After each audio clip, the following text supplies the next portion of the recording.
What is up, Scrub fam? I am back with another video. Today we're going to be doing a kind of sort of level up video. Today we're going to be doing Ultra Instinct deck building. And before I get started with this video, let me give a shout out to my sponsor, Alex Pastrana, Beer Collectibles, best shop on the planet. If you haven't got your sealed product yet for Draftbox 5 or your expansions you haven't pre-ordered yet, or Series 10 you haven't pre-ordered yet, make sure you go through Beer Collectibles. Also, hope you're staying safe. Coronavirus, serious thing. Stay inside. So let's go ahead and get started into this video. First thing I want to talk about is the basics of deck building. And we're going to be starting with top-down and bottom-up deck building design. This is something that's very important, and this is something that's going to help a lot of people instantly off the bat. When you start to focus your deck building down one of these two paths, you're going to find yourselves end up with decks that are going to be more consistent and better at doing the things you have in mind of what you want to do. So the basics are top down and bottom up. So top down means you're going to be starting with a singular card. Let's say you're taking a really powerful card and you want to be able to build around that card. So think of something like Kaioken Goku from when it first came out, the 7-drop, and then now looking at Android 17 Turn of the Tide. So we're picking out this one card that we're building around, and that means the whole entire goal of our deck is making sure we can play this card and making sure that the rest of the deck allows us to get to that point where we can play this card and is built around it. So for instance, Android 17 Turn of the Tide, I'm playing around this, I'm building around a 7-drop, right? So the rest of my deck needs to go into making sure I can get to my 7th turn, making sure I can resolve this card, and making sure that when I resolve this card, I can win the game with it as well. So this deck, starting with Turning the Tide, is built all around that. So we're playing Chomp the Tricksters, we're playing Gene and Martine, we're playing Hit Deadly Vanguard, Zamasu Super Combo, Bojack, Ultra Instinct Kamehameha, Dimension Magic. The whole entire deck is built around enabling the 7-drop Android 17 Turning the Tide. So that's our top-down approach. That is the single card we're building around. The whole deck is focused around it.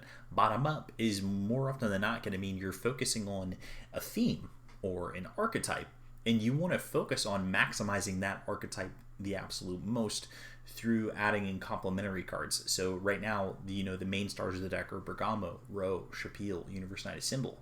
And then now we're going to be moving up to cards that help support it. So for instance, I'm playing Jiren, so Great Word of Short Cry. We're playing Zamasu Super Combo. We're playing Binary Blade Casserole. We're playing Swift Retaliation Cooler. So you're going to be starting with the cards that are going to be the core of your deck, the engine of the deck, and then you're going to be moving up to help complement the deck itself. So when it comes to bottom up, a deck is going to be the sum of its parts. So that is what a bottom up strategy usually entails, is the whole entire strategy is built around this engine, and that's how that works. Whereas top down, the deck is really focused on how much you can enable the one card that you're building around in a top down approach. Next thing to think about is the creating competitive ideas, starting with high power. So this means you're going to be playing the most powerful cards in the format, or the most powerful cards in the game at the time, and you're going to be jamming all those cards into one deck. So the average power level of all the cards in the deck itself usually is just going to be off the charts when it comes to the abilities that they have. And so let's take Andrew Duvall's deck from that he played over this weekend. As you can see, he's playing a greatest hits. So he's playing Beer Super Combo, he's playing Cooler Arrival, Beerus Arrival, Raiders War Cry, Chomp of the Trickster, Topo Righteous Aid. So all just high power greatest hits kind of cards.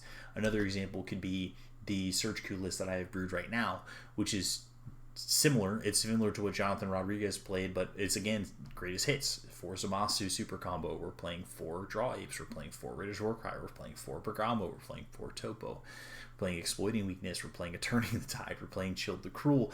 The deck is just doing the same thing, except it's just playing a different strategy, but it's again just jamming the most powerful cards in the game into one deck. So it's a great example of high-powered strategies. When you're playing a high-power strategy, that is what you're doing.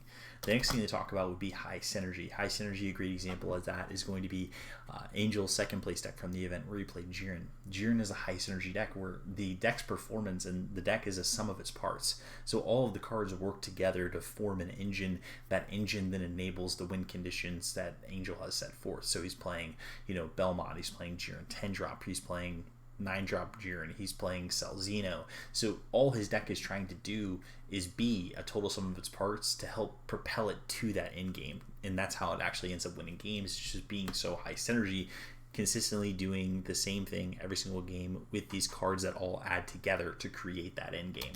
Another example could be World Martial Arts Tournament Goku from the Filthy Casual series. It's a hand destruction deck that's taking the World Martial Arts engine and then it's using complementary pieces to bring it to life and to bring it to that competitive mindset. So instead of focusing on diluting it down with different cards you could play from World Martial Arts Tournament, I'm taking the theme that gets put into place because of Trading Blows Son Goku, Kami, and then the Destined Conclusion Hero and Destined Conclusion Piccolo Jr., and then building around those cards to then form an entire deck and an entire strategy. So again, another example of high synergy.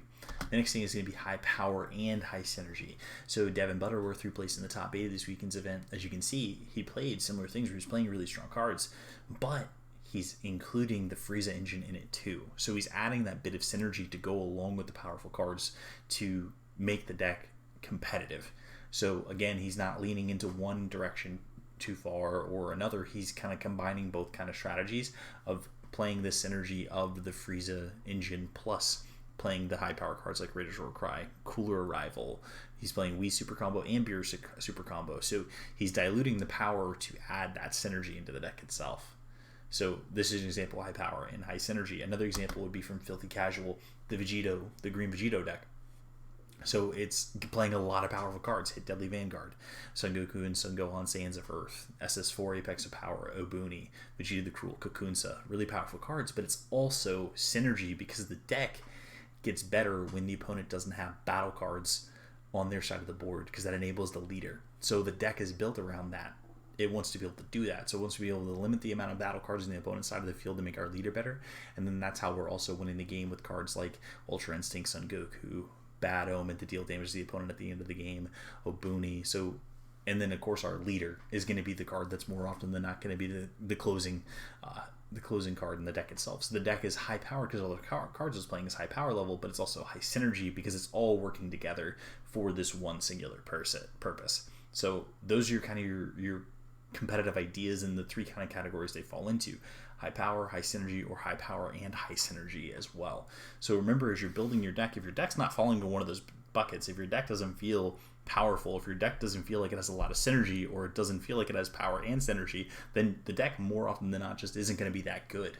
So keep that in mind.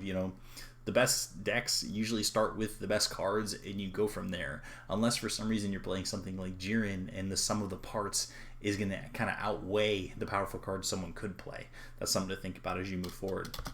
The next thing is going to be your mindset of how you're going to be building. So I like to call it your version 1.0 of your deck needs to be the purest form of your deck. So version 1.0 needs to be max copies of almost everything that you deem as essential and trying to get it as close to as pure as possible. That means you don't want to have a lot of cards that take you off in different directions. You don't want to have a lot of situational cards, or more niche cards. You kind of want the deck to just be really focused on that game plan you're trying to enacting. And so that's what version 1.0 of the Hirudegarn deck is just this deck is trying just to enable turn 7 Android 17 turning the tide. And I want to be able to live to turn 7 no matter what. So this is the purest version of the deck. After some testing, version 1.5, so small sample size of testing, you just discover some truths. So truth number 1, Phantom Flame Cannon. I saw way too many copies and it was never as impactful as Ultra Instinct Goku's Kamehameha.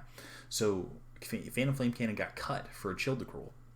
Another thing was that Hit Deadly Vanguard, 3 copies felt like too much. A lot of times it wasn't coming up as much, and so I wanted to be able to swap that with something else. So what I did was I then put in a further instruction Champa.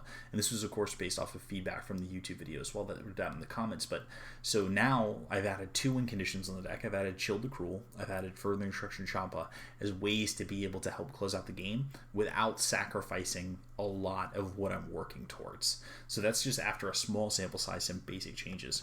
The next one is going to be version 2.0, which is just adjusted after larger sample sizes. So it's still 4 Kamehameha.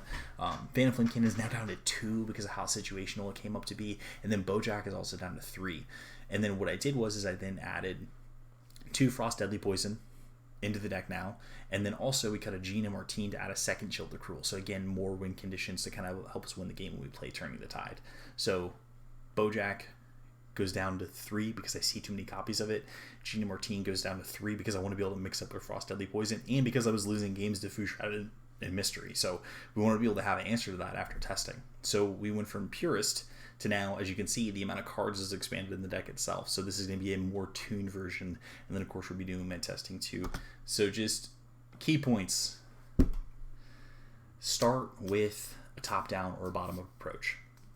Whenever you're looking to build your deck, start with, you know, am I going to be building around a singular card, or am I going to be building around a theme or an archetype or a leader, and then building a deck around that helps give you the most energy possible with those cards you're leaning on. So starting with those two approaches is going to help you stay focused when it comes to your deck building.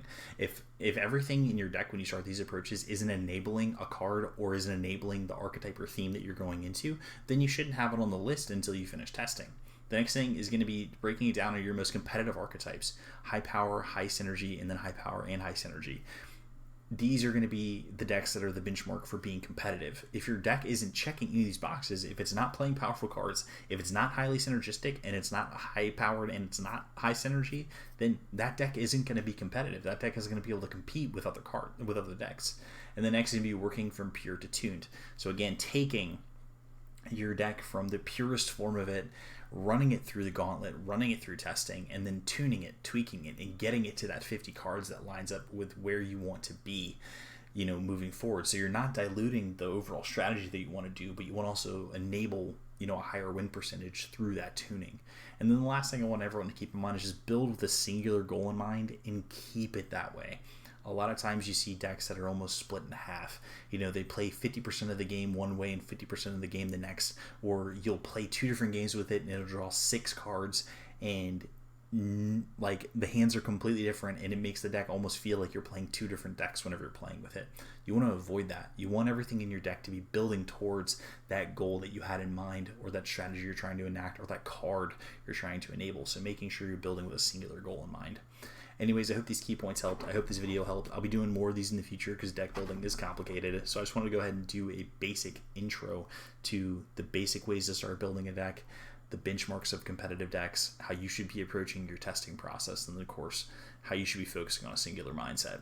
Thank you so much. Hope you enjoyed this video. Check out the Patreon for more content like this. Check out twitch.tv if you want to see us play on a nightly basis. Thank you so much. Okay, thanks. Bye!